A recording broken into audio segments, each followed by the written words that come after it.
वाले तमाम लीडर्स को और मेंबर्स को मैं दिल की गहराइयों से खुश आमदीद कहता हूँ। मरहबा जी, आया नुसत बिस्मिल्लाह बखैर आगले, welcome to our webinar. Dear leaders और मेंबर्स, आज का हमारा लर्निंग का सेशन है, ट्रेनिंग सेशन है। आज का हमारा जो सा टॉपिक है वो है ऑब्जेक्शन हैंडलिंग। ठीक है।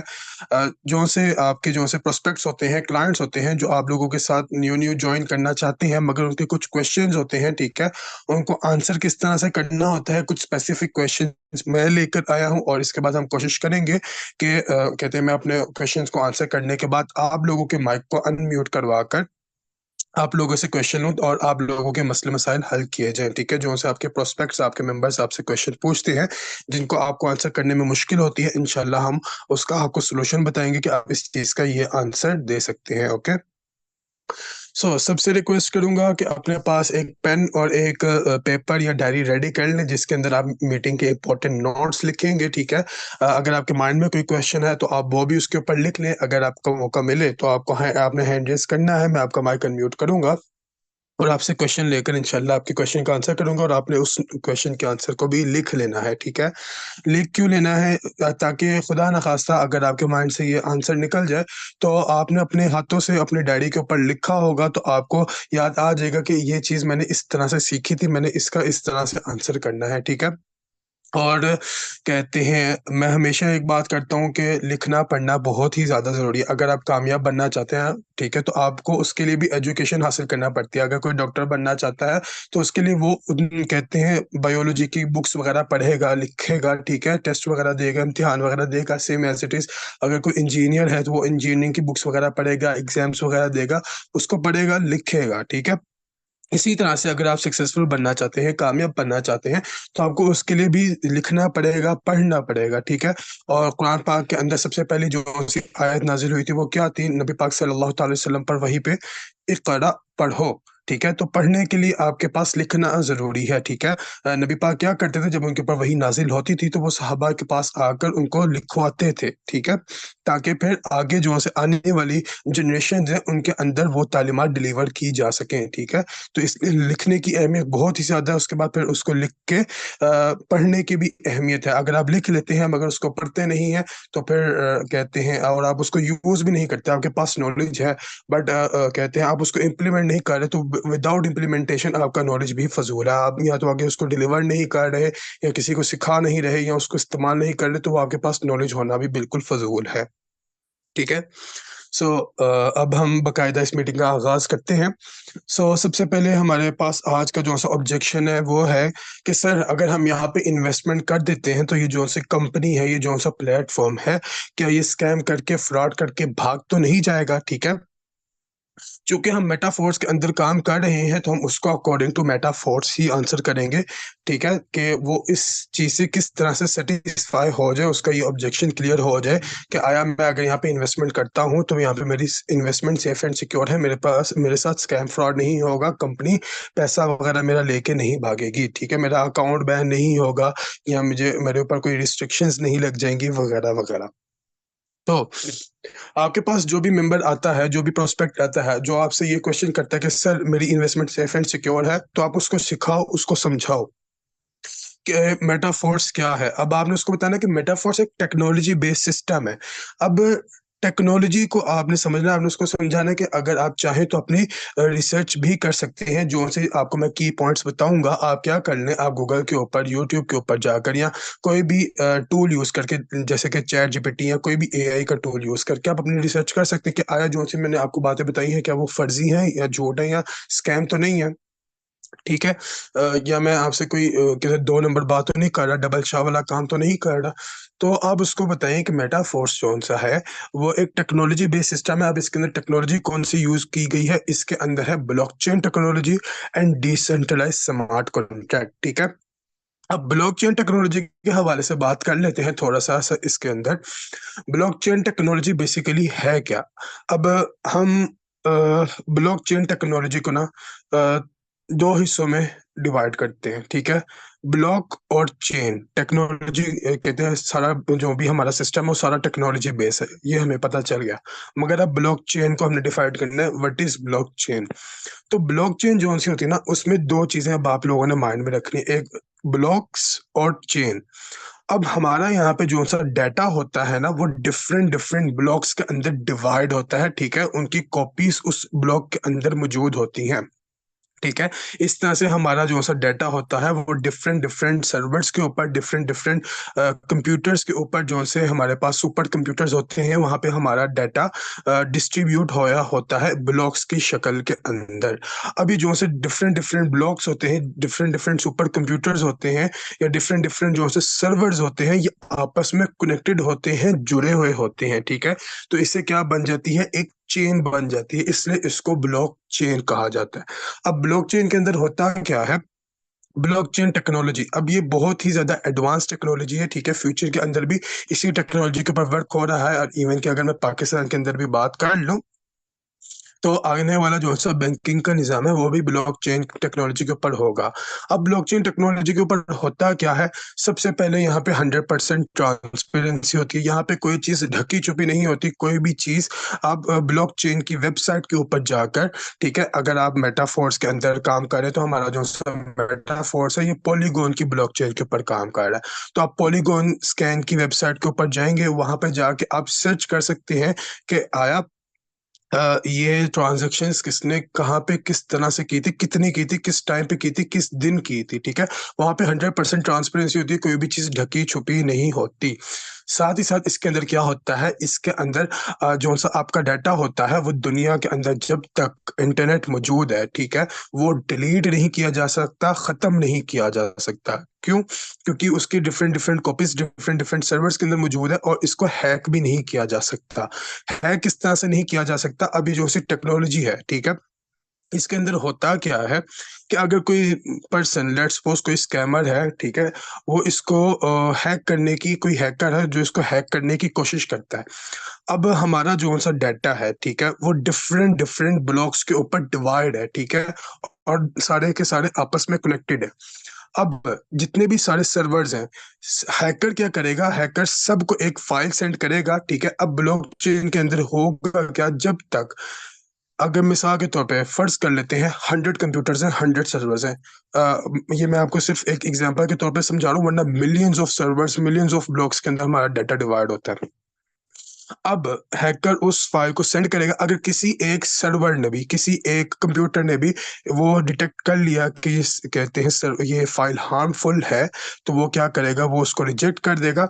मिसाल के तौर पे 99 जो से सर्वर से उसने उसको एक्सेप्ट कर लिया, एक सर्वर ने उसको रिजेक्ट कर दिया, वो डाटा हैक नहीं कर सकता, वो उसकी जितनी भी मेहनत थी वो सारी की सारी जाया हो जाएगी। और ब्लॉकचेन जब स्टार्ट हुई थी, तो ये कब स्टार्ट हुई थी, जब बिटकॉइन की लॉन्चिंग हुई थी, ठीक है। बिटकॉइन कब आया था, 2008 या 9 के अंदर सतोशी नाकामोटो ने कहते हैं डिसेंट्रलाइज स्मार्ट कॉन्ट्रैक्ट के ऊपर, ब्लॉकचेन टेक्नोलॉजी के ऊपर बिटकॉइन को लॉन्च किया था। आपने कभी नहीं सुना होगा कि बिटकॉइन हैक हो गया, आपने कभी भी आज से कितने साल हो गए, 13 साल, 14 साल ये, और 2 साल और आप इसमें ऐड कर लें, कम से कम 16 साल हो गया। आपने इन 16 सालों में कभी भी कोई ऐसी न्यूज़ नहीं सुनी होगी कि बिटकॉइन हैक हो गया। एक्सचेंजेस, जो सेंट्रलाइज एक्सचेंजेस होती हैं, जो कि डिफरेंट डिफरेंट सॉफ्टवेयर के ऊपर काम कर रही होती है, वो हैक हो जाती है, उनका डाटा निकाल लिया जाता है, ठीक है। वहां से क्रिप्टो करेंसीज को ट्रांसफर कर लिया जाता है, मगर cryptocurrency itself hack नहीं की जा सकती, same as it is blockchain technology, ठीक है।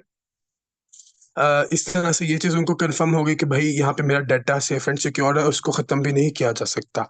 दूसरी चीज़ आ जाती है डिसेंट्रलाइज स्मार्ट कॉन्ट्रैक्ट, ठीक है। अब डिसेंट्रलाइज स्मार्ट कॉन्ट्रैक्ट, डिसेंट्रलाइजेशन एक अलग टर्म है, स्मार्ट कॉन्ट्रैक्ट एक अलग चीज़ है, ठीक है। बट मैं दोनों को इकट्ठे आप लोगों को बताने की कोशिश करूंगा कि डिसेंट्रलाइज स्मार्ट कॉन्ट्रैक्ट होता क्या है, ठीक है।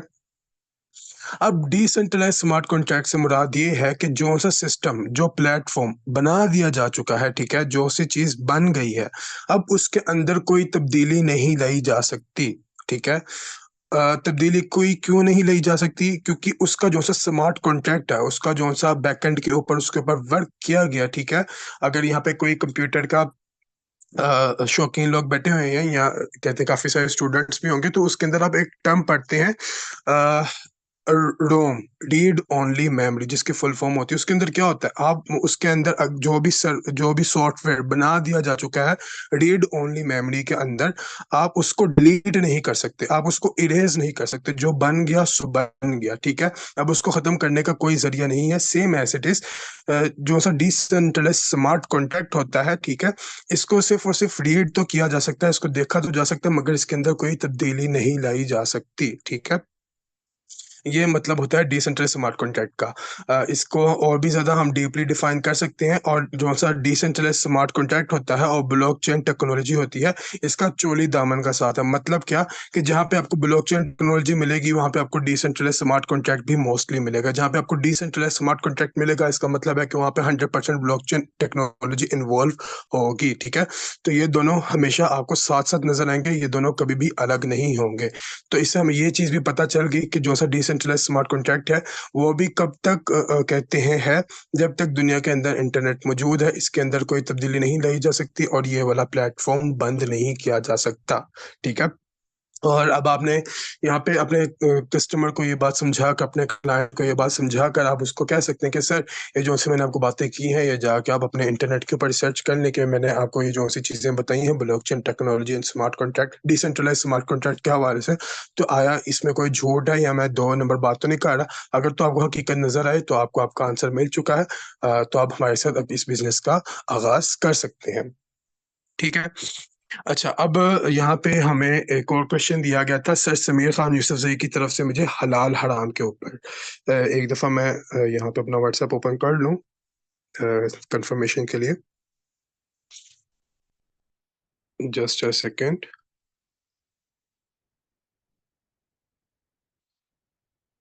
अल्लाह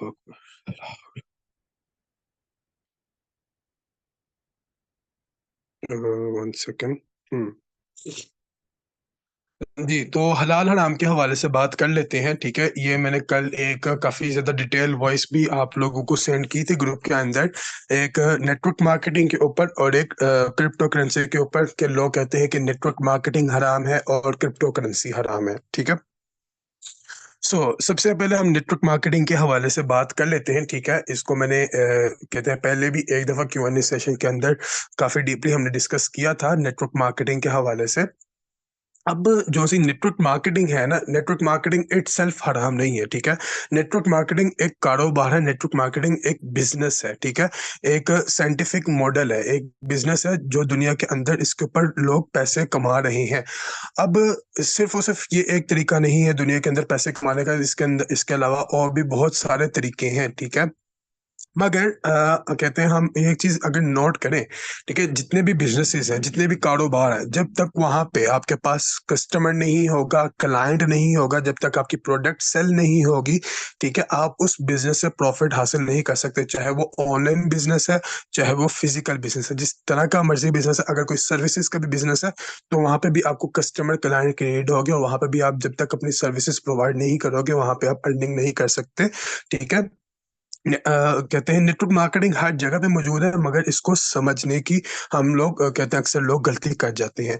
अच्छा, अब इसकी एक जनरल मैं एक बात कर लेता हूँ, जैसे मैंने अपनी वॉइस के अंदर भी आप सबको बताया था कि दुनिया के अंदर जितने भी बिजनेसेस हो रहे हैं, जितने भी कारोबार हो रहे हैं, अगर उसके अंदर कोई ये चार चीजें जो मैं आप लोगों को अब बताऊंगा, अगर वो पाई जाएंगी तो वो बिजनेस करना हराम होगा। चाहे वो नेटवर्क मार्केटिंग कर रहा है, चाहे वो कोई और बिजनेस कर रहा है, चाहे वो किसी और प्लेटफॉर्म या किसी और कंपनी के ऊपर काम कर रहा है। अब चूंकि हम मेटाफोर्स के अंदर काम कर रहे हैं, तो आप लोगों ने खुद से इसको जज करना है कि आया जो से मैं आप लोगों को चार चीजें बता रहा हूँ, क्या इसमें से कोई इसमें से अगर एक चीज भी मेटाफोर्स के अंदर हो, मैं आप लोगों को मशवरा दूंगा कि मैं भी कहते हैं आप लोग मेटाफोर्स को आज के आज छोड़ दें, और मैं भी ऐलान कहते हैं यहाँ पे करूंगा कि मैं भी मेटाफोर्स को छोड़ रहा हूँ, अगर इनमें से चार एक चीजें आप मुझे प्रूव कर दें कि ये कहते हैं इसमें से एक चीज भी मेटाफोर्स के अंदर है। अब वो क्या क्या है। सबसे पहले ना यहाँ पे मैं एक बात करूँगा। जो सा बिज़नेस होता है ना कारोबार, उसका डायरेक्ट ताल्लुक दीन के साथ नहीं है, ठीक है? इनडायरेक्ट ताल्लुक है। जो सी चीज़ें हलाल हराम है, अल्लाह पाक ने उनको कुरान के अंदर और कहते हैं नबी पाक ने हदीस के अंदर डायरेक्टली उसके ऊपर अहकाम नाज़िल कर दिए हैं कि भई ये चीज़ हलाल है, ये चीज़ हराम है। अब जो से इनडायरेक्ट चीज़ें हैं, ठीक है? जिनका डायरेक्टली दीन के साथ ताल्लुक नहीं है, तो उनके लिए कुछ असूल बयान कर दिए गए हैं। इसी तरह से बिज़नेस है, उसका डायरेक्ट ताल्लुक दीन के साथ नहीं है, उसका इनडायरेक्ट ताल्लुक है दीन के साथ। तो अब इसके लिए कुछ असूल हैं। अब वो असूल कौन-कौन से? सबसे पहला कुरान पाक में अल्लाह पाक का इरशाद है, व अहल्लल्लाहुल बैअ व हर्रमर रिबा। मतलब क्या तर्जुमा कि अल्लाह पाक ने तिजारत को हलाल करार दिया है और रिबा को, सूद को हराम करार दिया, ठीक है? अब कहते हैं तिजारत तो हमें पता है कि लेन-देन होता है, और दूसरी चीज़ सूद। अब यहाँ पे आप लोगों से मेरा सवाल है, क्या यहाँ पे मेटाफोर्स के अंदर कोई सूद वग़ैरह सूदी निज़ाम वाला काम हो रहा है? नहीं, यहाँ पे कोई ऐसा स्टेकिंग का प्रोग्राम नहीं है, कोई इस तरह की चीज़ नहीं है जहाँ पे आप अपना पैसा इन्वेस्ट करके उसके ऊपर अपना प्रॉफ़िट हासिल कर रहे हो। और सच यहाँ पे ना सबसे पहले सूद को भी समझ लेते हैं, बेसिकली सूद होता क्या है? अक्सर लोगों को सूद का पता ही नहीं होता कि सूद की डेफ़िनिशन क्या है। तो यहाँ पे मैं क्रिप्टो करेंसी के भी हवाले से थोड़ा-सा ऐड करता जाऊँ कि अक्सर लोग ना कह देते हैं कि जो-सा हम फ़ॉरेक्स के अंदर इन्वेस्टमेंट कर रहे हैं, इसके ऊपर जो-सा हम इसको होल्डिंग करने के ऊपर हमें प्रॉफ़िट आ रहा है, ये सूद है। नहीं, ऐसा नहीं होता, ठीक है? सूद को आप लोगों ने समझना है, बेसिकली सूद है क्या? बेसिकली सूद में होता ये है कि आपने अपनी अमाउंट जो-सी होती है, वो एक जगह के ऊपर एक जगह पे रखवाई होती है, ठीक है? मिसाल लाइक बैंक के अंदर हमने अपनी अमाउंट रखवाई, उसके ऊपर हमारा कब्ज़ा है, उसके ऊपर हमारी होल्डिंग है, हम जब चाहे उसको यूज़ आउट कर सकते हैं, ठीक है? और उसके ऊपर हमें मंथली या डेली बेसिस के ऊपर प्रॉफ़िट मिल रहा है, ठीक है? और वो फ़िक्स परसेंटेज के ऊपर मिल रहा है, ये चीज़ आप लोगों ने याद रखनी है, फ़िक्स परसेंटेज के ऊपर हमें प्रॉफ़िट मिल रहा है। वहाँ पे हमें ये नहीं है कि कहते हैं कोई हमें लॉस भी हो सकता है अगर हमने वहाँ पे अमाउंट रखवाई हुई है, अगर जो भी बैंक उससे बिज़नेस कर रहा है। अच्छा, हमें मज़े की बात ये भी चीज़ नहीं पता होती कि आया उस पैसे से जौन-सा बिज़नेस हो रहा है, आया वो हलाल है या हराम, ठीक है? तो उससे हमें एक शक आ जाता है, गरर आ जाता है इस्लामिक टर्म के अंदर, शुबा हो जाता है कि यहाँ पे जो अगर हम पैसा रखवा रहे हैं उसके ऊपर जौन-सा हमें प्रॉफ़िट आ रहा है, वो हराम है, तो इसलिए तब भी वहाँ से आपका पैसा वहाँ पे रखवाना हराम हो जाता है, ठीक है? अब आपने एक जगह के ऊपर पैसा रखवाया हुआ है, उसके ऊपर आपका कब्ज़ा है और उसके ऊपर आपको प्रॉफ़िट दिया जा रहा है, वो हराम है और वो भी फ़िक्स परसेंटेज के ऊपर दिया जा रहा है, ठीक है? आप बैंक्स के अंदर जाएँगे, आप वहाँ पे पैसा रखवाएँगे, वहाँ पे आपको फ़िक्स परसेंटेज के ऊपर जो-सा प्रॉफ़िट दिया जाता है, वो हराम है, ठीक है? और उसके साथ ही साथ आपका अमाउंट के ऊपर कब्ज़ा होता है, वो किसी बिज़नेस के अंदर किसी जगह पे इन्वेस्टेड नहीं होता, बस वो आपको ये चूरन बेचते हैं कि आप इतने यहाँ पे हमारे पास पैसे रखें और आपको मंथली प्रॉफ़िट मिलेगा, तो ये चीज़ होती है। तो ये चीज़ हराम है, ये चीज़ सूद है, ठीक है? अब जो-सा हमारा फ़ोर्स कॉइन है, ठीक है? क्रिप्टो करेंसी जो-सी है, यहाँ पे बाकायदा हम उस कॉइन को परचेज़ करते हैं, उसको खरीद कर रख लेते हैं, ठीक है? अब जब हमने उसको खरीद के रख लिया, ठीक है? अब वो हमारे पास है, अब जब उसकी वैल्यू पंप एंड डंप करेगी, ठीक है? हम उसको तब सेल आउट कर सकते हैं और अभी मेटाफ़ोर्स के साथ जो-सा कहते हैं उसका बिज़नेस हमारा पीडीएफ है, ठीक है? उसके अंदर क्लियरली हर चीज़ मेंशन है कि भाई जब तक इसकी 80% माइनिंग है, ये अपना माइनिंग की फ़ेज़ के अंदर रहेगा, इसकी वैल्यू इस तरह से पंप करेगी और उसके बाद ये ओपन मार्केट के अंदर आएगा, उसके बाद ये इसकी वैल्यू पंप एंड डंप करेगी, तब आप इसको कहते हैं बाय एंड सेल करके अपने प्रॉफ़िट के साथ एग्ज़िट कर सकते हो या चूँकि क्रिप्टो एक हाइली वोलेटाइल मार्केट है, रिस्की मार्केट है, सप्लाई एंड डिमांड का जो-सा क्रिप्टो करेंसी के अंदर रूल अप्लाई होता है, उसके मुताबिक कहते हैं इंशाल्लाह कहते हैं हमारा फ़ोर्स कॉइन पंप करेगा क्योंकि उसकी डिमांड को क्रिएट किया जा रहा है। बट स्टिल वहाँ पे एक रिस्क फैक्टर मौजूद है कि वहाँ से लॉस भी हो सकता है, अगर इसके पास कम्युनिटी ना हुई तो। अल्हम्दुलिल्लाह कम्युनिटी तो हमारे पास ऑलरेडी बिल्ड है, बट एक फ़र्ज़ कर लेते हैं कि अगर किसी कॉइन के पास कम्युनिटी नहीं है, ठीक है? उसकी कोई सप्लाई इतनी ज़्यादा है और डिमांड उसकी इतनी थोड़ी है, तो कहते हैं उसको अगर आप परचेज़ करते हो तो वो ऑब्वियसली बहुत ज़्यादा रिस्की आप ट्रेड कर रहे हो उसके अंदर, तो इसलिए ये चीज़ सूझ से बाहर आ जाती है, ठीक है? अच्छा, अब दूसरी चीज़ क्या है? झूठ। कुरान पाक के अंदर अल्लाह पाक का इरशाद है, अला लानतुल्लाहि अलल काज़िबिन, झूठ बोलने वालों के ऊपर अल्लाह की लानत। ठीक है, इसके अलावा हदीस पाक का मफहूम भी है कि झूठ बोलने वाला मेरा उम्मती नहीं। ठीक है, तो मतलब क्या कि किसी बिजनेस के अंदर अगर झूठ बोला जा रहा है, कंपनी आपके साथ झूठ बोल रही है, ठीक है, या कोई इंसान, कोई पर्सन, कहते जो अगर कोई नेटवर्कर है जो झूठ बोल के लोगों को अपने साथ ज्वाइन करवा रहा है, या लोगों से झूठ बोल के ज़्यादा पेमेंट ले रहा है, ठीक है? अक्सर अभी पीछे केसेस सुनने को मिल गए थे, एक स्पेसिफिक टीम के नाम से, कि वो क्या कर रहे थे, वो लेवल 1 की मिसाल के तौर पे अगर जॉइनिंग 1500 की तो वो उसका 3000 ले रहे हैं, लेवल 2 की जॉइनिंग 5000 की है तो वो 10,000 ले रहे हैं। तो वो क्या कर रहे थे, लोगों के साथ झूठ बोल रहे थे, झूठ बोल के उनको अपने साथ जॉइन करवा रहे थे, जो चीज़ है ही नहीं, वो उनके साथ कर रहे थे, उनका वो उस तरह से पैसा कमाना हराम है, ठीक है? अब तीसरी चीज़ के ऊपर आ जाते हैं, तीसरी चीज़ क्या है? स्कैम फ्रॉड, ठीक है? अब कोई भी कंपनी, जैसे कोई भी वेबसाइट वगैरह आती है, आपको पता है कि यार इसने एक स्पेसिफिक पीरियड ऑफ टाइम के लिए चलना है, इसके बाद ये भाग जाएगी, स्कैम कर जाएगी, या जहाँ पे आपको शक हो, शुबा हो कि यार इस ये कंपनी के अंदर मेरा पैसा इन्वेस्ट है कि नहीं? क्या यहाँ पे अगर मैं अपना पैसा इन्वेस्ट करता हूँ, तो मैं सेफ एंड सिक्योर हूँ कि नहीं? तो वो कहते हैं अगर आपको उस चीज़ का शुबा हो, ठीक है, शक हो, या चीज़ आपको पता हो कि यार अगर मैं यहाँ पे काम कर रहा हूँ और मैं अगर अपने साथ किसी और को काम करवाता हूँ और मेरी वज़ह से उसका लॉस हो जाता है, तो वो चीज़ करना भी हराम है, और आपका उस खुद से भी, चाहे आपको वहाँ से प्रॉफ़िट हो या लॉस हो, ठीक है, डज़ नॉट मैटर। आपको पता है कि ये चीज़ गलत है और उसके अंदर आप स्टिल काम कर रहे हैं, तो वो चीज़ हराम है, क्योंकि वो स्कैम है, फ्रॉड है, ठीक है? और आपकी वजह से अगर किसी का नुकसान होता है, तो हकूकुल इबाद के अंदर ये बात आ जाती है। तो हकूकुल इबाद की बहुत ही ज़्यादा जो-सी है ग्रिप होगी, पकड़ होगी, ठीक है? 2 चीज़ें होती हैं, हकूकुल्लाह और हकूकुल इबाद। हकूकुल्लाह से मुराद नमाज़, कुरान, ज़कात, हज, ये सब चीज़ें। हकूकुल इबाद से मुराद कि लोगों के हकूक, ठीक है? आपके रिश्तेदारों के हकूक, अपने माँ-बाप के हकूक, लोगों के हकूक इसके अंदर आ जाते हैं। अब अल्लाह पाक की ज़ात कहती है, ठीक है, कोई जितना मर्ज़ी गुनाहगार बंदा हो, ठीक है? अल्लाह पाक कहता है, ठीक है, अगर अ, हकूकुल्लाह के अंदर तुम कोई गलती कोताही करते हो, ठीक है? वो मेरे हकूक है, मैं चाहूँ तो माफ़ कर दूँ, मैं चाहूँ तो सज़ा दे दूँ। मगर हकूकुल इबाद एक ऐसी चीज़ है जिसको मैं बिल्कुल भी माफ़ नहीं करूँगा, ठीक है? तुम्हें उसका बदला देना ही पड़ेगा, दुनिया के अंदर दोगे या आखिरत के अंदर दोगे, तुम्हें उसका बदला देना ही पड़ेगा, ठीक है? तो अगर आप किसी की दिल आज़ारी करते हैं, किसी को लॉस करवाते हैं, ठीक है? उसकी वज़ह से वो डिप्रेशन के अंदर चला जाता है, या आप खुद इस वज़ह से अपने आप को, अपनी जान के ऊपर ज़ुल्म करते हैं, ठीक है? ये कहते हैं जो-सा हमारा है, लोग अपने आप को मार लेते हैं, क्या कहते हैं, मेरे वर्ड माइंड में नहीं आ रहा, खुदकुशी कर लेते हैं, तो वो क्या है, अपनी ही जान के ऊपर ज़ुल्म करना है। ये जान अल्लाह पाक ने आपको दी है, ठीक है? तो आप अपने आप के ऊपर ज़ुल्म करके कहते हैं एक हराम काम कर रहे हो और लोगों के साथ ज़ुल्म करके और भी ज़्यादा गलत कर रहे हो, ठीक है? तो ये चीज़ भी गलत है। किसी स्कैम वेबसाइट के अंदर, स्कैम फ्रॉड के अंदर जाना मना है, ठीक है? हराम है। अब हम मेटाफ़ोर्स के हवाले से बात कर लेते हैं। मेटाफ़ोर्स के अंदर क्या आपको लगता है कि यहाँ पे हम जो भी पैसे अपने इन्वेस्ट कर रहे हैं, ठीक है?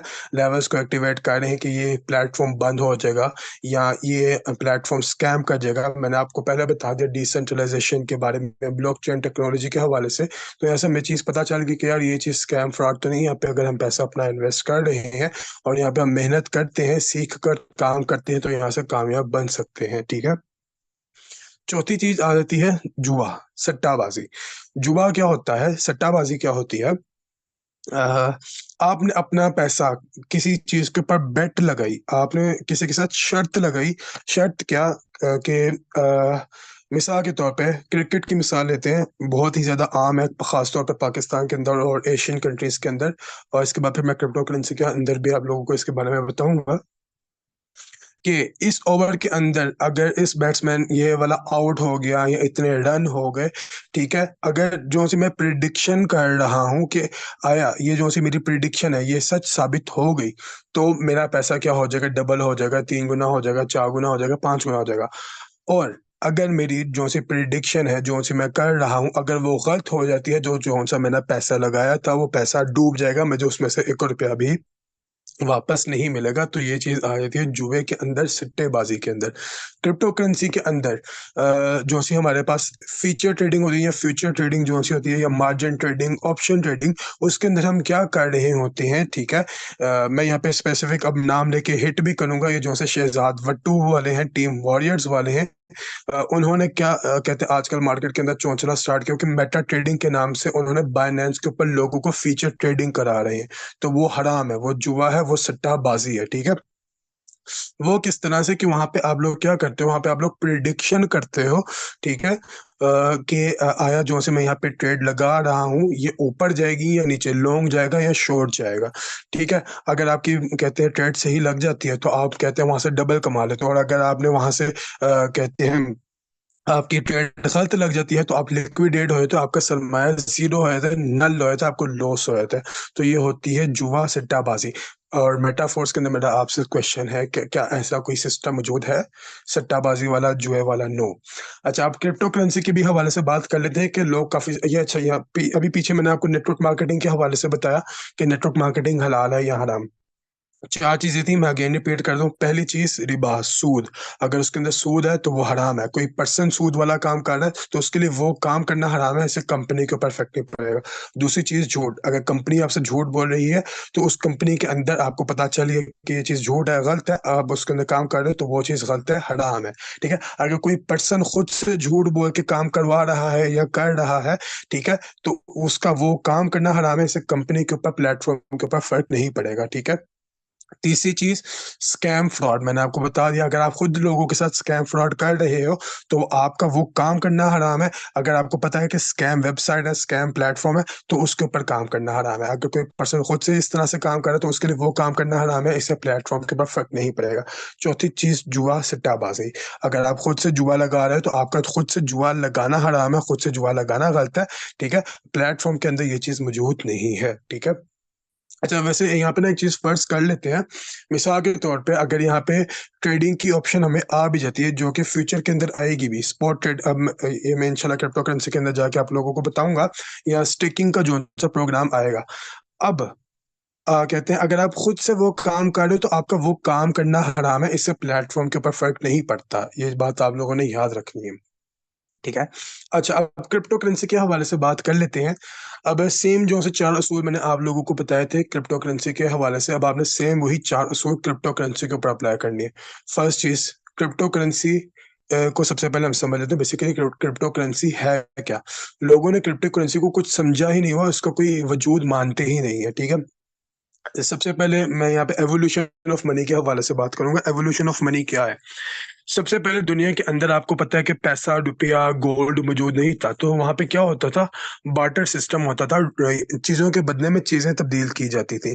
किसी को चावल चाहिए तो किसी के पास आटा होता तो वो कहता कि भाई मैं तुम्हें इतने चावल देता हूँ, तुम मुझे इतने वज़न का आटा ही वापस कर दो। या कहते हैं कोई और चीज़ होती थी, तो इसी तरह से रद्दो-बदल करके चीज़ों का निज़ाम चलाया जाता था। बार्टर सिस्टम इसको हम बोलते हैं, ठीक है? उसके बाद क्या आया? उसके बाद गोल्ड आया, सिल्वर आया, ठीक है? उसके बाद फिर जैसे-जैसे कहते हैं जदीदियत आती गई, फिर कहते हैं सिल्वर के कॉइन्स वगैरह आ गए। उसके बाद फिर पेपर मनी का ज़माना आ गया, ठीक है? अभी भी पेपर मनी करंटली हम सब यूज़ करते हैं, ठीक है? अब जो सी ये पेपर मनी को भी हम समझ लेते हैं। अब ये जो सी पेपर मनी है ना, इसका इटसेल्फ ये जो सा है ना, ये कागज़ है खाली। इसकी इटसेल्फ वैल्यू कोई भी नहीं है। आप सब कह रहे होंगे कि सर ये आपने कैसी बात कर दी है, जो से हमारे पास ₹50, ₹100, ₹10, ₹20 वाले, हज़ार वाले, 5,000 वाले नोट होते हैं, क्या इनकी कोई वैल्यू नहीं है? तो जी हाँ, इनकी कोई वैल्यू नहीं है। ये कहते हैं सिर्फ़ और सिर्फ़ एक कागज़ की हद तक है। असल वैल्यू आपने अब एक चीज़ करनी है, अगर आप लोगों के पास कोई भी इस टाइम नोट पड़ा हुआ है ना, तो आपने उसके ऊपर खोल के देखना है, वहाँ पे लिखा होगा कि हामिले हाज़ा को इसके बदले में इतना सोना अदा किया जाएगा। असल वैल्यू होती है गोल्ड की, ठीक है? ये जो जितने भी ममालिक हैं, ठीक है? ये जो सब करेंसी अपनी देते हैं, इसके पीछे किसकी बैकबोन होती है? गोल्ड की, ठीक है? सिल्वर की जो सी ये धात होती है ना, जो दुनिया के अंदर यूनिक है, ठीक है? उसकी वैल्यू होती है, उसकी बैकबोन बनाकर इसको आगे कहते हैं कर दिया गया है कि भाई आप कहते हैं इसको यूज़ करो, ठीक है? तो इसकी पेपर की इटसेल्फ माली कहते हैं वैल्यू नहीं है, ठीक है? असल वैल्यू उस गोल्ड की है, ठीक है? अच्छा, अब सबसे पहले एवोल्यूशन ऑफ मनी के हवाले से बात कर रहा था। पेपर मनी का ज़माना आया, उसके बाद फिर डिजिटल का ज़माना आया, ठीक है? फिर बैंकिंग की ऐप्स आ गई, जहाँ से आप अपने घर पे बैठ के जस्ट क्या करते हो, अपनी बैंक की ऐप को ओपन करते हो और कहते हैं जस्ट यहाँ से नंबर्स को टाइप करते हो कि मैंने किसी को यहाँ से वहाँ पे इतने पैसे ट्रांसफ़र किए, ठीक है? और वो उसको पैसे चले जाते हैं। आपको नहीं पता कि उसको किस तरह से पैसे गए, आपने हाथों-हाथ नहीं पकड़ाया, आपने उसको हैंड टू हैंड नहीं पकड़ाया, मगर आपको पता है कि यार यहाँ से मैंने ये डिजिट सेंड कर दिए हैं, ठीक है? और ये पैसे उसको रिसीव हो गए, उसके अकाउंट में चले गए। अब वो पीछे क्या सिस्टम होता है, वो एक अलग कहानी है, मैं उसके ऊपर बात नहीं करूँगा, मगर वो उसको रिसीव हो जाते हैं। सेम इसी फिनोमिना को अगर हम ऑनलाइन टेक्नोलॉजी के अंदर लेके जाएँ, तो उसको क्रिप्टो करेंसी कहा जाता है, डिजिटल करेंसी कहा जाता है, ठीक है? तो ये जो सी क्रिप्टो करेंसी है, ये एक प्रोडक्ट है, ठीक है? अब क्रिप्टो करेंसी के अंदर डिफरेंट डिफरेंट करेंसीज होती है। जिस तरह से हमारे पास पीकेआर है, डॉलर है, दरहम है, ठीक है, रियाल है, इसी तरह से क्रिप्टो करेंसी के अंदर भी काफी काफी सारी टाइप्स हैं, ठीक है। अब यहाँ पे भी अब मैं यहाँ पे एक बात करूंगा, मे बी ये शायद काफी सारे लोगों को ना पता हो। अभी जो से क्रिप्टो करेंसी होती है ना, इसको भी बैकबोन होती है डॉलर्स की या गोल्ड की, ठीक है। ये जितना भी आपको मार्केट के अंदर इस टाइम क्रिप्टो करेंसी मिलेगी, उनके पीछे कुछ ना कुछ ये आपको जो सा यूएसडीटी के हवाले से बात करते हैं, ठीक है? ये जो सा यूएसडीटी डॉलर हम यूज़ करते हैं, डीएआई डाई यूज़ करते हैं, या ये बीयूएसडी अभी आजकल चल रहा है, ठीक है? आने वाले टाइम में ये खत्म हो जाएगा अकॉर्डिंग टू बाइनेंस। तो ये जितने भी डॉलर्स हैं, ये जितने भी स्टेबल कॉइन्स हैं, इनके पीछे बाकायदा बैंक्स के अंदर कहते हैं इतना सोना या इतने डॉलर्स पड़े हुए हैं।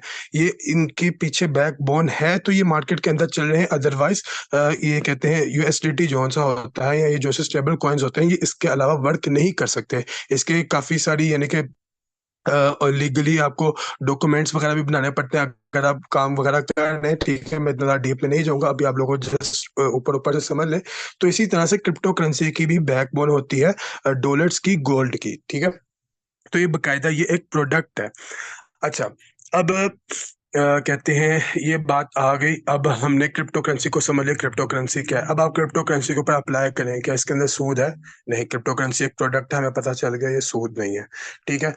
अब क्रिप्टो करेंसी को इट्स यूज़ करना, ठीक है? अब ये जो-सा हमारे पास पीकेआर है, ये जो-सा रुपया है, इसका अब ये हमारे हाथ में, हम चाहें तो इसको हलाल काम के लिए इस्तेमाल कर लें, चाहे तो हराम काम के लिए इस्तेमाल करें। Same as it is crypto currency जो-सी है, चाहे तो हम हलाल काम के लिए इस्तेमाल कर लें, चाहे तो हराम काम के लिए इस्तेमाल कर लें। ऑप्शन आपके पास है, आपके ऊपर डिपेंड करता है कि आप इसको हलाल के लिए यूज़ करते हो या हराम के लिए यूज़ करते हो, ठीक है? ये चीज़।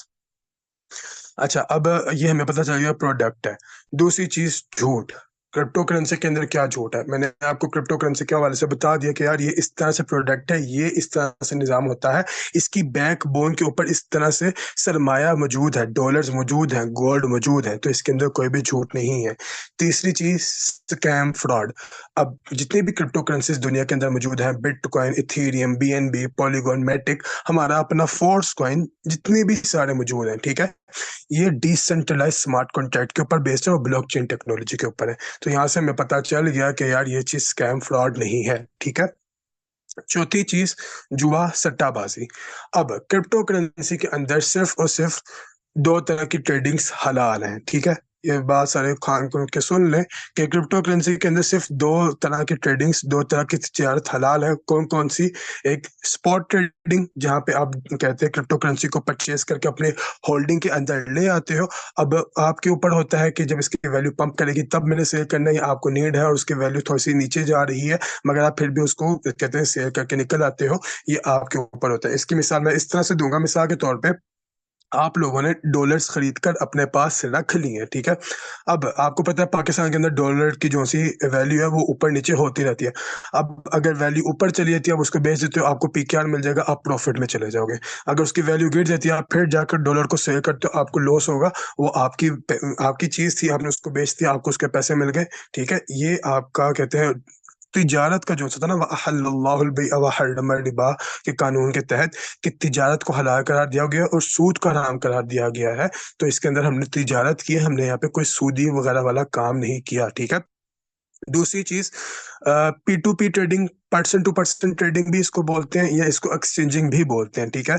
मतलब क्या, मिसाल के तौर पे अगर किसी ने दुबई जाना है, यूके जाना है, ठीक है, तो उसको डॉलर्स की नीड है। अब वो क्या करेगा, वो किसी एक्सचेंजर के पास जाएगा कि सर मैं यहाँ पे जा रहा हूँ, मुझे इसके लिए डॉलर्स की नीड है, ठीक है, मैं मेटाफोर्स ज्वाइन कर रहा हूँ, मेरे पास मुझे डॉलर्स की नीड है, मुझे क्रिप्टो करेंसी की नीड है, मगर मेरे पास वो मौजूद नहीं है। तो आप क्या करोगे, अब जो सा एक्सचेंजर होगा वो अपना थोड़ा सा बीच में प्रॉफिट मार्जिन रख के आपको वो प्रोडक्ट, वो कहते हैं करेंसी प्रोवाइड करेगा, वो आपको सर्विस प्रोवाइड करेगा। आप उससे कहते हैं क्रिप्टो करेंसी ले लोगे और कहते हैं पीकेआर उसको दे दोगे, ठीक है, वो अपना प्रॉफिट मार्जिन रख के देगा। ये दो चीजें हलाल है, क्योंकि यहाँ पे क्या हो रही है, तिजारत हो रही है, ठीक है, लेन देन हो रहा है। अब जो सी फीचर ट्रेडिंग है मैंने पहले बता दिया, हराम है, ठीक है। मार्जिन ट्रेडिंग, ऑप्शन ट्रेडिंग, ये सब चीजें हराम है, ठीक है।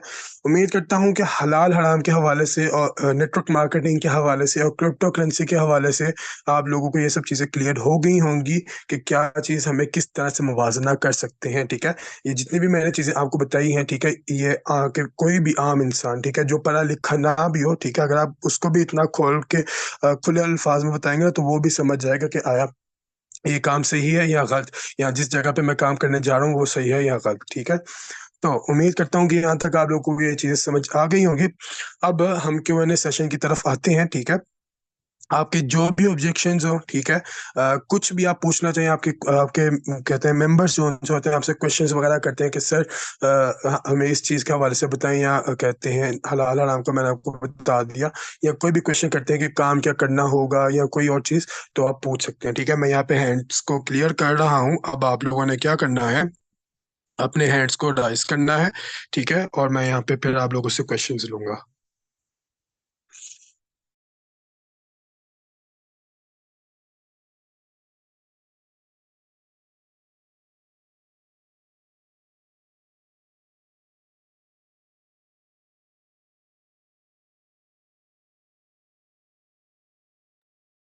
अगर किसी का कोई क्वेश्चन है तो अपने हैंड्स को राइज कर सकते हैं। अदनान अख्तर।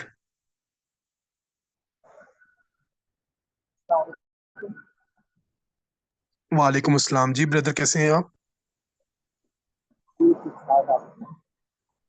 अल्हम्दुलिल्लाह ब्रदर, आपकी ना आवाज़ स्लो आ रही है, आप ना अपना मोबाइल थोड़ा सा करीब करें मुंह के, और फिर अपना क्वेश्चन राइज करें। जी अब बात आ रही है। जी बोलें। जी, मेरा क्वेश्चन ये है कि कुछ यूजर आते हैं तो कहते हैं हमारा फर्स्ट वॉलेट ओपन नहीं होता ब्रदर आपकी ना आवाज़ क्लियर नहीं आ रही, अगेन क्वेश्चन राइज कीजिएगा। है। जी अगर सर, मैं किसी को ये होस्ट को आ रही है तो वो काइंडली इनका क्वेश्चन रिपीट कर दें। हमें समझ नहीं आ रही है भाई। चलें ब्रदर, आप ऐसा कीजिएगा, मुझे व्हाट्सएप के ऊपर कांटेक्ट कर लीजिएगा, मैं आपको वहां पे आंसर कर दूंगा। उमेर अख्तर। जी अस्सलाम वालेकुम सर।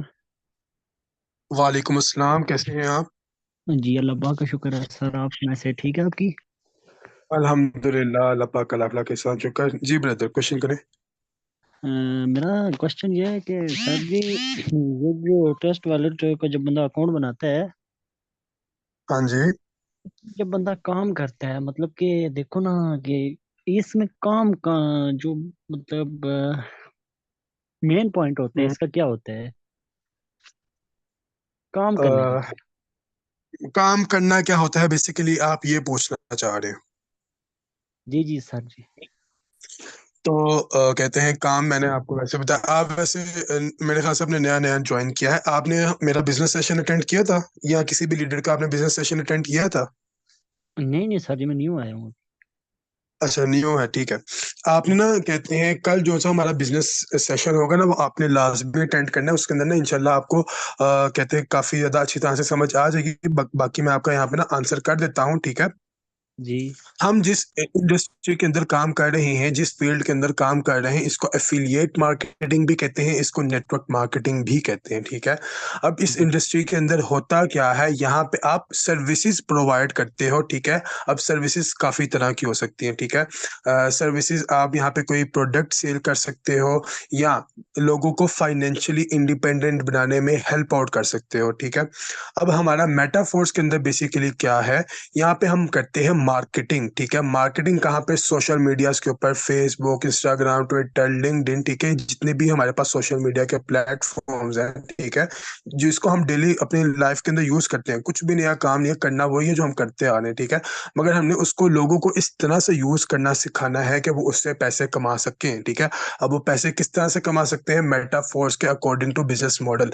हम यहाँ पे आपको फाइनेंशियल सर्विस, अगर आपसे कोई पूछ ले कि यार आप क्या काम करते हो, तो आप कह सकते हो कि यार मैं एक बिजनेस कंसल्टेंट हूँ, लोगों की मदद करता हूँ, ठीक है, ऑनलाइन अर्निंग करने में। ऑनलाइन अर्निंग किस तरह से करने में, ठीक है, जो सा हम सोशल मीडिया यूज करते हैं, फेसबुक, इंस्टाग्राम, ट्विटर वगैरह, इसके ऊपर हम लोगों को मार्केटिंग सिखाते हैं और एक ऐसा प्लेटफॉर्म मुयस्सर करवाते हैं, मुहैया करते हैं, ठीक है, जिसके ऊपर वो काम करके अर्निंग कर सकते हैं अकॉर्डिंग टू बिजनेस मॉडल। अब वो बिजनेस मॉडल क्या है, अगर आपने ज्वाइन कर लिया है तो आपको वो बिजनेस मॉडल पता होगा, S6 का, S3 का, ठीक है। अगर आपको नहीं पता तो कोई बात नहीं, आपने कल सेशन के अंदर आना है, इंशाल्लाह आपको यहाँ पे वो चीज़ क्लियर हो जाएगी। अच्छा, यहाँ पे ना अब मैं आपको एक और इस तरीके से भी ना समझाने की कोशिश करूंगा, ठीक है। जी जी काफी आपका यहाँ पे, मुझे पता अभी आपका ये क्वेश्चन क्लियर नहीं हुआ। दुनिया के अंदर ना दो नहीं तरह की नहीं कैटेगरी के ठीक। लोग हैं, ठीक है। अब वो क्या क्या है, ठीक है। दुनिया के अंदर दो तरह की कैटेगरी के लोग हैं। एक वो हैं, ठीक है, जो से टिकटॉक्स, यूट्यूबर, सुपरस्टार्स वगैरह, वो किसी भी चीज की प्रमोशन करते हैं, वो किसी भी चीज की ब्रांडिंग करते हैं, ठीक है। वो उनके पास कोई प्रोडक्ट आती है या कोई कंपनी आती है या कोई ब्रांड आता है कि सर आप हमारी प्रमोशन कर दें, तो वो उसकी फ्री में प्रमोशन नहीं करते। वो कहते हैं कि सर अगर आपने हमसे प्रमोशन करवानी है तो हम आपको इतने पैसे चार्ज करेंगे, ठीक है। वो जी यानी कि अपने अल्फाज के, उनके अपने कहते हैं वैल्यू का पता है, ठीक है। वो जिस चीज के बारे में भी तारीफ करते हैं, मार्केटिंग करते हैं, प्रमोशन करते हैं, तो वो क्या करते हैं, उसके बदले में पैसे चार्ज करते हैं, ठीक है। ये होगी एक कैटेगरी। दूसरी कैटेगरी के लोग कौन से हैं, दूसरी कैटेगरी के वो लोग हैं जिन्होंने जब से होश संभाला है, ठीक है। हम अपनी मिसाल आप लेते हैं, ठीक है। हमने जब से होश संभाला, हमें कोई भी चीज पसंद आ जाती है, ठीक है। किसी दर्जी के सिले हुए कपड़े पसंद आते हैं, कोई प्रोडक्ट पसंद आता है, कोई खाना पसंद आता है, कोई मोटरसाइकिल पसंद आती है, गर्ल्स के हवाले से बात कर लूँ, उनको किसी दर्जी के सिले हुए कपड़े पसंद आते हैं, उनको कोई ज्वेलरी पसंद आ जाती है, ठीक है, उनको कोई वो कहते हैं कपड़े पसंद आ जाते हैं, तो वो हम क्या करते हैं, अपने दोस्तों को, यारों को, ठीक है, अपने फैमिली के मेंबर्स को, कजन्स को बताते फिरते कि यार ये चीज़ अच्छी है, ये चीज़ मैंने की थी, मैंने ट्राई की थी, मुझे बहुत पसंद आई, तुम लोग भी ट्राई करना, ठीक है। तो आपने भी क्या किया, आपने भी प्रमोशन ही की, मार्केटिंग ही की, ब्रांडिंग ही की, ठीक है। मगर आपको उसके बदले में बिल्कुल भी कुछ नहीं मिला, ठीक है। बल्कि फायदा जी किसका हुआ, उस कंपनी का, उस बिजनेस का जो वो चीज बेच रहा है या काम कर रहा है। हमारा काम क्या है, हमारा काम है यहाँ पे आप लोगों को सिखाना कि आप लोगों ने मार्केटिंग किस तरह से करनी है, प्रमोशन किस तरह से करनी है, आप लोगों को ऐसे ऐसे स्किल्स को प्रोवाइड करना, ठीक है। डिजिटल मार्केटिंग सिखाना, और वहां से फिर आप लोगों की कम्युनिकेशन स्किल्स को बिल्ड करना, और आपको काफी सारे अदर स्किल्स सिखाना, जहाँ से आप प्रमोशन करके, मार्केटिंग करके पैसा कमा सको। उम्मीद करता हूँ कि आपको आंसर हो गया होगा। अगर अभी भी आपको कोई क्वेश्चन है तो आप पूछ सकते हैं। सर जी, इसमें जो देखो मेन पॉइंट होता है, मतलब कि बंदे को एक अपनी टीम बनानी पड़ती है, यही होता है ना। जी हाँ, टीम कहते हैं यहाँ पे। अक्सर काफी सारे मेंबर्स का क्वेश्चन आया था कि सर यहाँ पे तो टीम बनानी पड़ती है, ठीक है। अगर मैं इस प्लेटफॉर्म को ज्वाइन करता हूँ, टीम ना बना पाऊँ तो कहते हैं क्या मुझे अर्निंग होगी, ठीक है। आपने बड़ा अच्छा ही क्वेश्चन किया, मैं इसका भी यहाँ पे आंसर कर देता हूँ, ठीक है। जी जी देखिए, दुनिया के अंदर, अभी मैंने पीछे मीटिंग के अंदर एक बात की थी, दुनिया के अंदर जो सा मर्जी बिजनेस हो, ठीक है, जो सा मर्जी आप कारोबार ले लें, ठीक है, उसके अंदर होता क्या है, जब तक आपके पास कस्टमर नहीं होता, क्लाइंट नहीं होता, आप उसको अपनी कोई सर्विस प्रोवाइड नहीं करते, आप अपनी उसको प्रोडक्ट सेल नहीं कर सकते, तो आप उस बिजनेस में पैसा नहीं कमा सकते। क्या मैं सही बात कर रहा हूँ कि नहीं कर रहा? जी जी सर जी, बिल्कुल आपकी बात बिल्कुल ठीक। बिल्कुल ऐसे ही है। अब हम किस चीज की मार्केटिंग कर रहे हैं, हम किस चीज की सर्विस प्रोवाइड कर रहे हैं, हम मेटाफोर्स की आपको एक प्रमोशन कर रहे हैं, मार्केटिंग कर रहे हैं कि यार अगर आप ऑनलाइन अर्निंग करना चाहते हो, पैसा कमाना चाहते हो, तो ये आपके पास एक बिजनेस मॉडल है। यहाँ से आप और स्किल्स को लर्न करो, यहाँ पे एक टीम बिल्ड करो, ठीक है, अपने पास मार्केटिंग करो, मार्केटिंग करने के बाद आपके पास कुछ लोग आएंगे, ठीक है, वो उनको हम प्रोस्पेक्ट्स कहते हैं, क्लाइंट्स कहते हैं। अब आप क्या करोगे, आप उनको सर्विस प्रोवाइड करोगे, आप उनको टेक्नोलॉजी के बारे में समझाओगे, आप उनको बिजनेस मॉडल की प्रेजेंटेशन दोगे। अगर तो वो उनको काम अच्छा लगता है, उनको वो चीज, उनको वो प्रोडक्ट अच्छी लगती है, वो आपके साथ उस बिजनेस को स्टार्ट कर देंगे, ठीक है।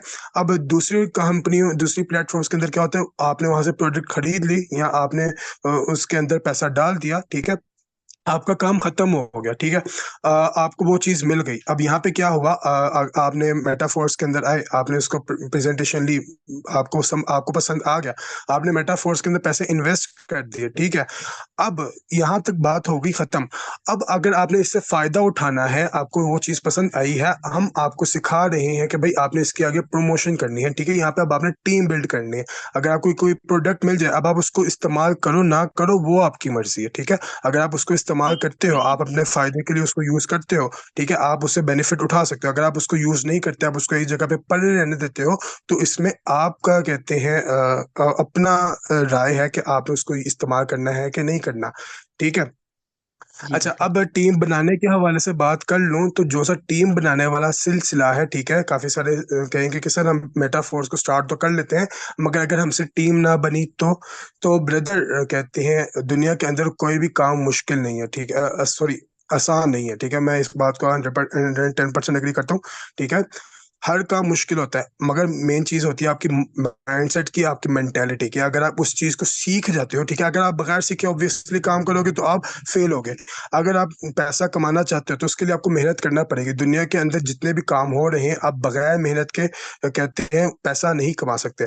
आपको आके यहाँ से आके सबसे पहले सीखना पड़ेगा, सीखने के बाद लर्निंग करने के बाद अपनी लर्निंग्स को अपने इम्प्लीमेंट करना है, ठीक है। और उसके बाद फिर क्या होगा, कहते हैं आप वहां से पैसा कमा सकोगे अगर आप अपनी कंसिस्टेंसी के साथ मेहनत जारी रखोगे, ठीक है। अल्लाह पाक के साथ कहती है कि मैं किसी की मेहनत को रायगा नहीं जाने देता। हाँ, अलबत्ता ये हो सकता है कि आपको टीम बनाने में लेट हो जाए, मगर आप अपनी लर्निंग्स के ऊपर फोकस रखोगे और अपना कंसिस्टेंसी के साथ काम करते रहोगे तो इंशाल्लाह यहाँ से आप एक अच्छी टीम बिल्ड कर सकते हो। वरना ये जितने भी लोग बिजनेसेस वगैरह करते हैं, ठीक है, मिसाल के तौर पर कोई करियाने की दुकान डालता है, वो कहता है क्या मैं करियाने की दुकान डाल लूं, मेरे पास कस्टमर आएगा कि नहीं आएगा। आप उसको क्या कहोगे कि भाई अगर तुझे कहते हैं इतना ही है तो फिर तूने दुकान डाली ही क्यों थी। अगर आपने इस बिजनेस को स्टार्ट कर ही लिया है, तो अगर आपको पता है कि भाई मुझे ये चीज करनी है तो आप करें, उसको कंसिस्टेंसी के साथ लेकर चलें।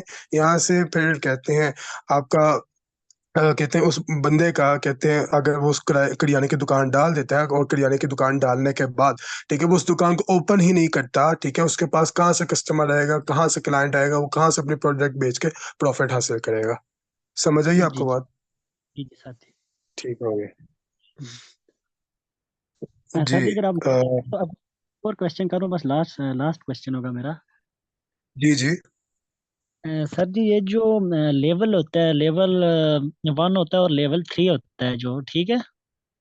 हाँ जी। अगर फर्ज करते हैं कि बंदा अगर इस पे काम करे, अगर बंदा लेवल 3 से अगर बंदा स्टार्ट करे, हम्म।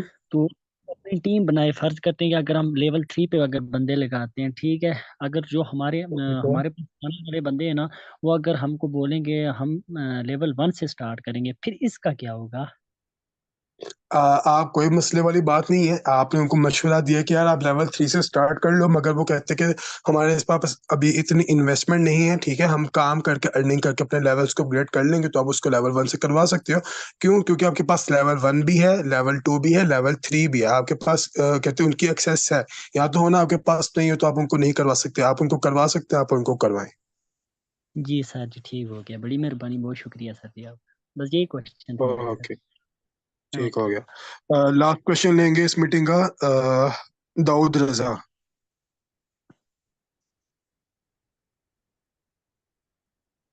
मोहम्मद उमैर। अस्सलाम वालेकुम सर, कैसे हैं आप? वालेकुम अस्सलाम, अल्हम्दुलिल्लाह, आप कैसे हैं। जी जी, अल्हम्दुलिल्लाह मैं भी ठीक हूँ। तो सर मेरा क्वेश्चन ये था कि जो हमारे पास मेंबर्स आते हैं, अगर उनमें से कोई ऐसा मेंबर हो जो कि ये कहता हो कि जी मैं टीम वर्क नहीं कर सकता, टीम नहीं बना सकता, तो अगर हम उसको इन्वेस्टमेंट का भी बता दें, यानी कि फोर्स कोइन वगैरह आ गए, एनएफटी वगैरह, तो वो यानी इतनी ज़्यादा इन्वेस्टमेंट भी नहीं कर सकता, थोड़ी सी इन्वेस्टमेंट से स्टार्ट कर सकता है, और वो ये भी कहता है कि मैं टीम नहीं बना सकता, तो उसको फिर टीम वर्क के हवाले से किस तरह से गाइड किया जा सकता है?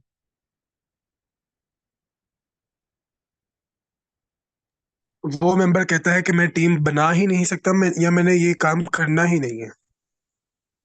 यानी कि उनको ये लगता है कि टीम वर्क करना बहुत मुश्किल है या ये मुझसे नहीं हो पाएगा, तो इस हिसाब से यानी कि उनको किस तरह से गाइड किया जाए अच्छा, कि नहीं, यानी कि वो एग्री हो अगर जाए। तो ठीक है। अच्छा, अगर आप हमारे पास काफी सारे ना कहते हैं क्लाइंट्स आ जाते हैं कि वो कहते हैं कि सर टीम बनाने वाला काम बहुत ही ज्यादा मुश्किल है। अभी मैंने पीछे ये जी। जो से हमारे उमैर अख्तर भाई थे, इनको आंसर किया कि टीम वर्क को जी। आपने किस तरह से डिफाइन करना है। आपने उनको बताना कि है दुनिया के अंदर जितने भी बिजनेसेस हो रहे हैं वो किस तरह से चल रहे हैं। ठीक है, आपने करियाने की दुकान की मिसाल दी, या आपने कोई भी और किसी भी चीज की, किसी भी प्रोडक्ट की या किसी भी सर्विस की मिसाल दी। फ्रीलांसिंग की मिसाल लेते हैं, ठीक है। फ्रीलांसिंग जी। सबको पता है क्या होती है। आप जी। वहां पे आपके पास स्किल है, ठीक है। स्किल कौन सा? आप ग्राफिक डिजाइनर हो, आप वेब डेवलपर हो, आप कंटेंट राइटर हो, आप कुछ भी करते हो।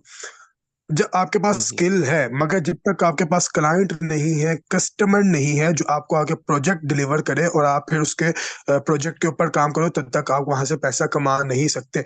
सेम वही काम हम यहाँ पे भी कर रहे हैं, मगर यहाँ पे अब कहते हैं यहाँ पे सीन उल्ट है। अब यहाँ पे क्या है, यहाँ पे हम लोगों को सर्विस प्रोवाइड कर रहे हैं जो अर्निंग करना चाहते हैं, जो ऑनलाइन घर पे बैठ के अर्निंग करना चाहते हैं।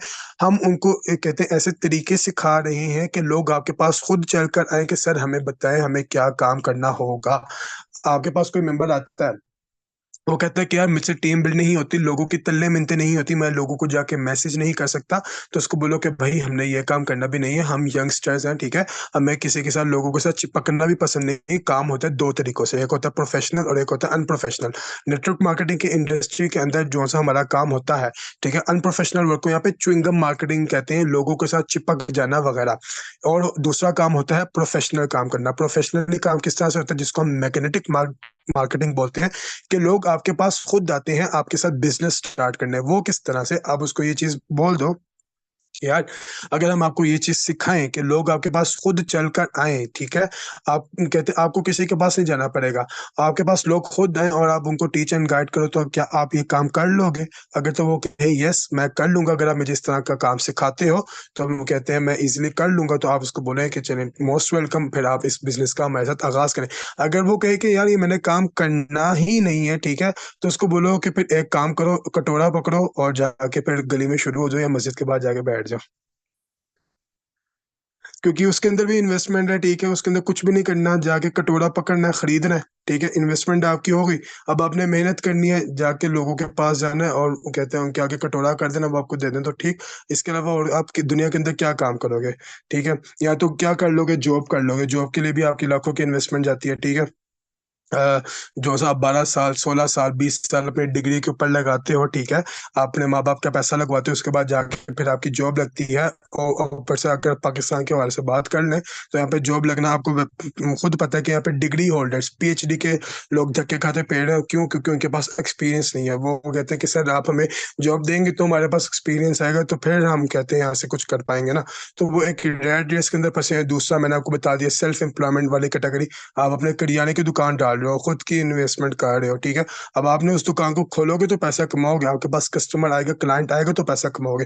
फ्रीलांसिंग कर रहे हो तो फ्रीलांसिंग के अंदर क्या कर लोगे? कहते हैं ईएसबी मॉडल में हमेशा डिफाइन करता हूँ, उसके मैं उसी को यहाँ पे रेफर कर रहा हूँ, ठीक है। सेल्फ एम्प्लॉयड वाली कैटेगरी जो सी है फ्रीलांसिंग, जब तक आप एक्टिवली काम कर रहे होगे, जब तक आपके पास कस्टमर आता रहेगा, क्लाइंट आता रहेगा, आप अपने काम की अपने स्किल की मार्केटिंग करते रहोगे, अपने आप को बेचते रहोगे, ठीक है, तो कहते हैं आप वहां से पैसा कमा लोगे। अगर आप काम नहीं करोगे, ठीक है, आप वहां से पैसा नहीं कमा सकते। तीसरी कैटेगरी है बिजनेस कैटेगरी। आप अपने नीचे एक ऐसा सिस्टम, एक ऐसा अंपायर क्रिएट करते हो जो आपके लिए काम करता है। आप वहां पे मौजूद हो या ना मौजूद हो, वो आपके लिए काम करते हैं, वो होती है बिजनेस। चौथी कैटेगरी इन्वेस्टमेंट, कि आप इन्वेस्टमेंट करके पैसे से पैसा बनाना। लाखों करोड़ों लगा के लाखों कोई भी बना लेगा, लाखों लगा के हजारों कोई भी बना लेगा, ठीक है। अगर मेन चीज होती है कि थोड़ी इन्वेस्टमेंट के साथ अगर आप अच्छी अर्निंग करना चाहते हो तो आपके पास वाहिद ऑप्शन है नेटवर्क मार्केटिंग के।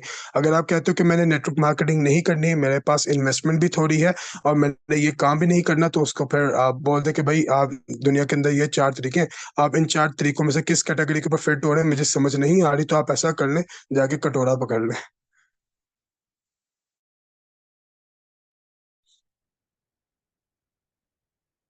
जी उमर भाई, क्लियर हुआ?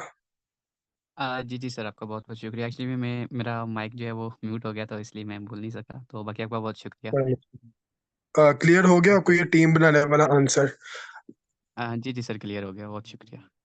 मेन चीज मैं आप लोगों को बता देता हूँ, आप लोग ना, आपके पास जो उनसे भी कस्टमर आते हैं, क्लाइंट्स आते हैं, आप उनको ना एजुकेट किया करो, ठीक है? उनको फाइनेंशियल एजुकेशन प्रोवाइड किया करो, ईएसबी मॉडल के हवाले से बताया करो कि यार आप लोगों के पास ये 4 तरीके हैं दुनिया के अंदर पैसा कमाने के। अब आपके पास ऑप्शन है कि आपने किस तरीके के ऊपर काम करना है। अगर आप तो सक्सेसफुल बनना चाहते हो, कामयाब बनना चाहते हो, तो आपको एम्प्लॉय वाली और सेल्फ एम्प्लॉयड वाली कैटेगरी से निकलकर बी और बिजनेस और इन्वेस्टमेंट वाली कैटेगरी के अंदर आना पड़ेगा, ठीक है? अब बिजनेस के हवाले से बात कर लें तो इन्वेस्टमेंट तो चले नहीं होती लोगों के पास, कि हमारे पास इतना ज़्यादा इन्वेस्टमेंट नहीं है। अब बिजनेस के लिए भी तो कुछ रिक्वायरमेंट्स हैं। आप अक्सर कहते हैं मेरी मीटिंग के अंदर आए होते हैं, मैं देखता हूँ, तो उसके अंदर मैं हमेशा एक बात करता हूँ, बिजनेस की रिक्वायरमेंट्स होती है कि आपको काफ़ी ज़्यादा इन्वेस्टमेंट चाहिए होती है, लोगों की टीम बनानी पड़ती है, ठीक है? अपने सारे काफ़ी ज़्यादा लोगों को हायर करना पड़ता है, फिर आपको एक यूनिक मॉडल की नीड होती है और आपके पास एक्सपीरियंस होना चाहिए। आपके पास कुछ भी नहीं है, यू हैव नथिंग, ठीक है? आपके पास ना इन्वेस्टमेंट है, ना टीम है, ना एक्सपीरियंस है, ठीक है? ना आपके पास कोई ऐसा बिजनेस मॉडल है। वो चीज़ हम आपको प्रोवाइड कर रहे हैं विद लो इन्वेस्टमेंट, ठीक है? जहाँ से आप काफ़ी कुछ सीख सकते हो, एम्पायर अपना सिस्टम बनाना सीख सकते हो, ठीक है? टीम बनाना सीख सकते हो, एक्सपीरियंस गेन कर लोगे, ठीक है? और काफ़ी सारी चीज़ें अदर से सीख लोगे। तो कहते हैं आपके पास, कहते हैं आप ये काम करना चाहोगे कि नहीं चाहोगे? तो ऑब्वियसली वो कहेगा कि जी हाँ सर, मैं करूँगा, ठीक है? जब आप उसको इस तरह से, अगर वो फिर भी कहे कि सर मैंने ये करना ही नहीं, तो उसको फिर आप ना थोड़ा-सा तंज़ करें, ठीक है? क्योंकि यहाँ पे उसको तंज़ करना हुँ, बनता हुँ। है। वो कहते हैं अगर तो उसके पास पैसे हैं, तो वो फिर ये हमारे पास आया क्यों है ऑनलाइन काम के लिए? अगर उसके पास पैसे नहीं है, तो वो इतना ज़्यादा आप कहते हैं नखरे क्यों दिखा रहा है, ठीक है? तो ये चीज़ हो सकती है। हुँ। जी, चलें शुक्रिया ओके आपका। हो गया? ओके। उम्मीद करता हूँ कि आज उम्मीद करता हूँ कि आज के सेशन से काफ़ी कुछ सीखने को मिला होगा, ठीक है? टाइम काफ़ी हो गया आज, कहते हैं आज के सेशन को यहाँ पे एंड करते हैं। इंशाल्लाह मुलाकात होती है आपसे नेक्स्ट सेशन के अंदर। तब तक के लिए अल्लाह हाफ़िज़, अपना बहुत सा ख़्याल रखिएगा। जज़ाकल्लाह।